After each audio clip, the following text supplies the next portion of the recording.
बिल्कुल। जी। और अगली खबर आपको भोपाल से बता दें, जहां पर कांग्रेस नेता सैयद जाफर ने सीए का समर्थन किया है। सैयद जाफर ने एक्स पर पोस्ट किया और कहा कि इस कानून से भारतीय मुस्लिम को कोई नुकसान नहीं होने वाला है। सीए पर मुस्लिम लीग और केजरीवाल पर उन्होंने निशाना साधा और कहा कि सीए पर मुस्लिम लीग और केजरीवाल भ्रम फैला रहे हैं। ये बड़ी खबर है प्रशंसा, ये बड़ी खबर है क्योंकि कांग्रेस के लीडर हैं और वो ये दावा कर रहे हैं कि सीए एक बेहतर कानून है और इससे भारतीय मुसलमानों को कोई नुकसान नहीं होने वाला है।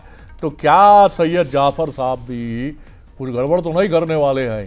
खैर, ये तो हुई बात सिर्फ मनोविनोद की, लेकिन हम सीधे चलेंगे क्योंकि वो ये भी कह रहे हैं कि मुस्लिम लीग और केजरीवाल जैसे नेता इस मामले में भ्रम फैला रहे हैं। तो चलिए सीधे चलते हैं। फ़ोन पर हमारे साथ जुड़ रहे हैं सैयद जाफर। जाफर साहब, आपका स्वागत है बंसल न्यूज़ पर।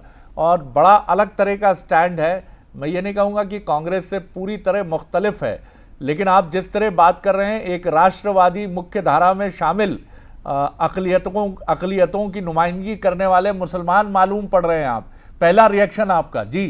ये बात बिल्कुल साफ जाहिर है कि हिंदुस्तान में भारतीय जनता पार्टी के उससे जुड़े हुए संगठन लगातार मुस्लिम कौम को टारगेट करते हैं। कई बार सही चीज को लेकर भी टारगेट हो जाते हैं और कई बार ज्यादातर गलत चीजों को लेकर मुस्लिम समाज टारगेट हो जाता है।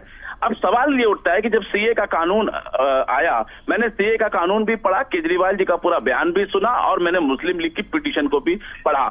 सवाल ये उठता है कि जब सीए के कानून में कहीं भी हिंदुस्तान के मुसलमानों की नागरिकता जानने का सवाल ही नहीं उठता, तो हम इस बात से पूछना चाहते हैं मुस्लिम लीग से कि वो पाकिस्तान, बांग्लादेश और अफगानिस्तान के मुसलमानों की चिंता क्यों कर रहे हैं?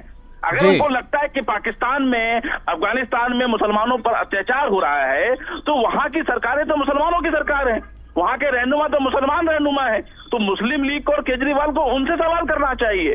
और क्यों भारतीय सरकार पाकिस्तान और बांग्लादेश और अफगानिस्तान जो कि मुस्लिम राष्ट्र हैं, वहां के मुसलमानों को वो संरक्षण देगी?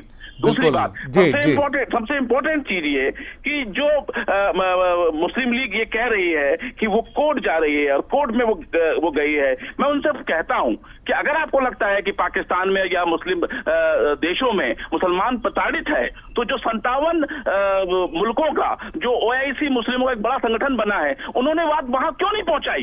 क्यों आप हिंदुस्तान में इस बेवजह के मुद्दे को उठाकर भाजपा को ये मौका दे रहे हैं कि मुसलमानों को टारगेट करे? तो सैयद जाफर साहब, आपकी ये बयान, आपकी ये बात सुनकर अगर बीजेपी का कोई नेता ये कहे कि ऐसे सच्चे राष्ट्रवादी मुसलमान की सच्ची जगह बीजेपी में है, तो आप क्या कहेंगे?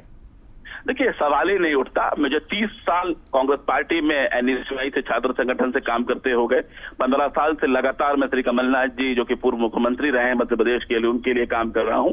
और आपने देखा होगा कि सत्ता के समय भी और सत्ता के बाद भी और सत्ता के पहले भी मैंने हमेशा सही बात करने की कोशिश की, जो कि ऑन रिकॉर्ड है।